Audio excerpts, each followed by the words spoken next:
I'm changing up the way that I do these because, well, honestly, I want to, and it's my thing, and if it makes the 3 people that watch these mad, I'll have to apologize to my mother and my sister over Thanksgiving.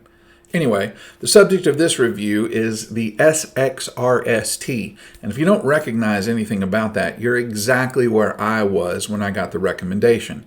You see, I participate in a group called the Budget Guitar Universe, with an exclamation point at the end. And Jojo Schmo made this recommendation to me with some of the messages that he sent. Now, I've listened to more than a few of Jojo's posts using SX guitars on the BGU, and I really like the tone. And one of the things that I've learned about minis is that, for the most part, if you have a brand, the lower budgeted line of that brand uses the same ingredients, so to speak, of the minis, the same electronics, because they save money over time. The Epiphone Power Players, for example, use the same pickups as the Epiphone Series 2. The Squier Minis use the same pickups as the Affinity Series, and I think the Bullets and the Sonics.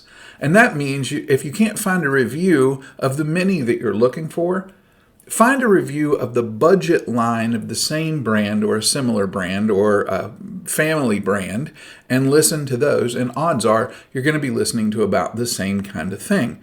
It's just the way that companies save money. And I also recognize that the main difference in those guitars really comes elsewhere. A lot of it depends on your processing. So I went to the Rondo website. It really wasn't difficult to find. In fact, I'm kind of surprised it took me this long to find it. But I will say this. The price of the guitar I was looking for, including shipping and handling, was right around what a Squier Mini cost. And so the concern that I had was I spending the same amount of money to get basically the same thing that I've already got? But then I noticed, and I couldn't believe it, a Mini with a tremolo bar. So, yeah, let's go. All right, now I admit, in a moment of weakness, I went on another website and I ordered some aftermarket pickups. That way, if I didn't like the sound of it, I could always mod it. I could at least use it for more content. And that kind of felt good. I felt a little more reassured because I had no idea about this SX brand, much less the RST CAR line. But I've been hitting this MGS stuff a little hard of late, and I wanted to spend time with my son, so I just kind of chilled out when the box got here. It just kind of sat around for a while. Now, it was packed very well, and I have to admit that I was pleasantly surprised at the quality of the gig bag. I'm not going to use it, but at least it doesn't look like it's going to damage the guitar. But that's when it really started to impress me, because I recognized that the CAR in the description, candy apple red, and this thing is extremely candy. And I admit, I got excited. I immediately started measuring it for the new pickups that had come in, and I started looking for my Dremel. But then I started to think about that. You see, when most companies make the minis, they put standard size components in a smaller body. So things like the bridges and the pickups, they're very, very similar, if not exactly the same size. Usually you can just alter things by a little bit. But as I started measuring them, I realized, 5 millimeters is not a big deal, especially since I just got over the Vox remodifications. But still, do I really want to go hacking on it the day that I get it? And that's when I remembered the Mitchell MM100. You see, I took that thing apart about 10 minutes after I got it. I never spent time trying to figure out how to play a guitar with a humbucker pickup. I just went ahead and ripped all the guts out, put in the P90-ish pickups, and then it's basically been sitting around unused for a while. I didn't want to do that to another guitar, so I decided before I played Operation with my soldering iron, I would at least go ahead and give it a try. You see, hindsight becomes foresight if you learn your lesson. So I made a conscious decision to leave this thing alone for a month, see if I'll play it, see if I enjoy it, see if I'll just get used to it or maybe bond with it, however that works with guitarists. So I take it into the studio and I plug it in and I play it for the first time. I've intentionally left this in real time because I was pretty stunned at how close to tune it was when it got here. I mean, granted, it was only in a box from New Hampshire to here, but still, it was basically a half step down on every string, and it held tune relatively well for the first 5 or 10 minutes that I was monkeying around with it. All things considered, it was in pretty good shape. I haven't checked the intonation, but I didn't notice any major flaws with it as I was playing with it. I usually like to put on a different set of strings before I do that. Given that there were no dead frets and it was this close to tune, it was actually pretty shocking because you don't really expect much when you open the box on a guitar that costs less than $200. But this is what I got.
Now, I haven't used a wiggle stick in years of tremolo bar, and I have to admit, I was really looking forward to this. So I put a little bit of stank on it and added a ridiculous amount of digital delay and then started to play around.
Final analysis, couple of the frets are buzzy, but they don't fret out. It's still playable. There isn't any neck sprout. The neck has kind of a satin feel to it, and it feels pretty good. The pickup switch is really easy to move around with your pinky, and the smaller volume knobs are pretty easy to work. If you're used to a full-size Fender, it's pretty easy to adapt. It doesn't shift sharp when you play it rough like a lot of micros. You can kind of use the trim bar for a vibrato, but if you flog it really hard, it will pull out of tune.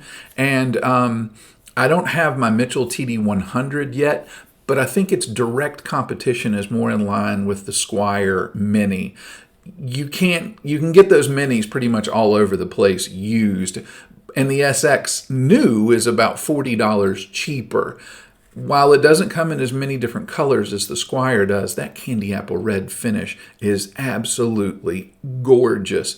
And they both stay in tune relatively as long as you've got the version 2 of the Squier Mini. Now the other differences as far as the body is concerned are the body size. The SX also has one additional fret, which doesn't make a bit of a big difference to me, but it may to some. The SX has a string through body instead of a hardtail. Some people think that that makes it more sustained. I didn't notice much of a difference. The scale length for the SX is a 1/4 of an inch closer to full size at 23 inches, and I found it comfortable to play standing or sitting, and it held tune, as I mentioned earlier. I didn't even feel the need to change the strings right out of the box or do much of a setup right away. Out of the box, it's a really good option if you're looking for a short scale with a bit more features than a Squier Mini. Plus, I kind of like the fact that it's a little less ordinary. It has some traditional flavor to it, but it kind of has its own spice. I wouldn't hesitate to give this as a present to someone, but I would really prefer to have someone look at it before putting it into a younger player's hands. You know, less than, I think, 10% of the people that start to play guitar continue to try to play guitar, and that 90% of people may find it frustrating if you get it out of the box and there are some quality issues. So just a quick run through ought to pretty much be able to take care of it. If you don't know what next fret sprout, nut issues, or a wonky saddle means, then you probably want to have someone else take a look at it. None of those things happen to mine out of the box, but you know, quality is random sometimes. If you're an older player who's looking for a smaller scale guitar because your hands aren't exactly cooperating the way that you'd like for them to, out of the box, I'd say it's a really good chance to take. It's a good choice to take. I'll probably break it down when I change the strings, take the pick guard off, see about whether or not it's easy to mod. Probably post something at that point, just due to the fact that I probably need content. But for now, I just have to say I'm really happy with it. I thought it was a really good buy, and you know, honey, I shrunk the Strat.